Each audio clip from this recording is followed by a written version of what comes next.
Well, a concierge at a large apartment complex appeared in court today after being charged with letting herself into residents' apartments and stealing their alcohol. The complex is on Taft Street in Arlington. It's just a few blocks from the police station, and it's not the first time people in that building have had their privacy betrayed. Jennifer Donnellan live in Arlington with what all apartment dwellers need to know. Jennifer.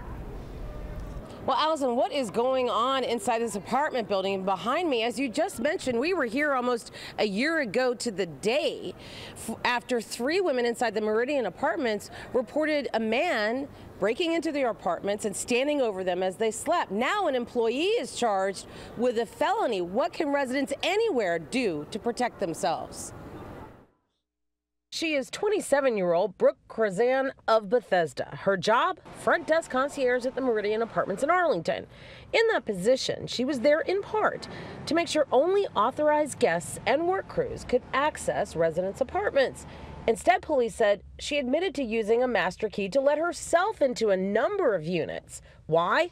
Police said to drink out of unsuspecting tenants' bottles of liquor. She was really nice when I went to go pick up the packages. I really had no idea.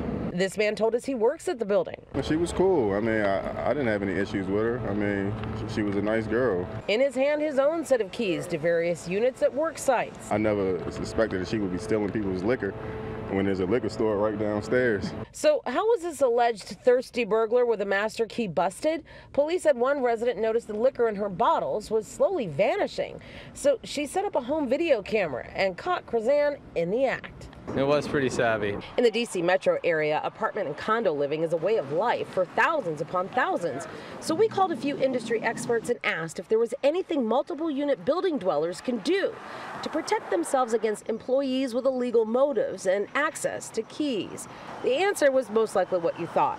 When renting a unit, the property is not yours. So changing a lock without approval or without providing ownership a copy of the key is for all practical purposes out of the question. It's common sense. You don't enter a unit that's occupied that you're not authorized to be in.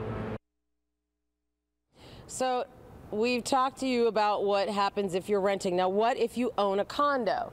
Well, we spoke to the Community Associations Institute in Falls Church, and they basically said this: check your governing documents. But for instance, we think it's basically about the same as it is for an apartment. They pointed to the maintenance section of the D.C. Condominium Act, which basically says condo owners have to give access to agents and employees of their condo associations. Reporting live from Arlington, I'm Jennifer Donnellan, ABC 7 News. Thanks, Jen. Now, would it be as upsetting if they were breaking in and stealing your vegetables? Little different story. A little different. Yeah. Only if it was a broccoli, which I like. Is what I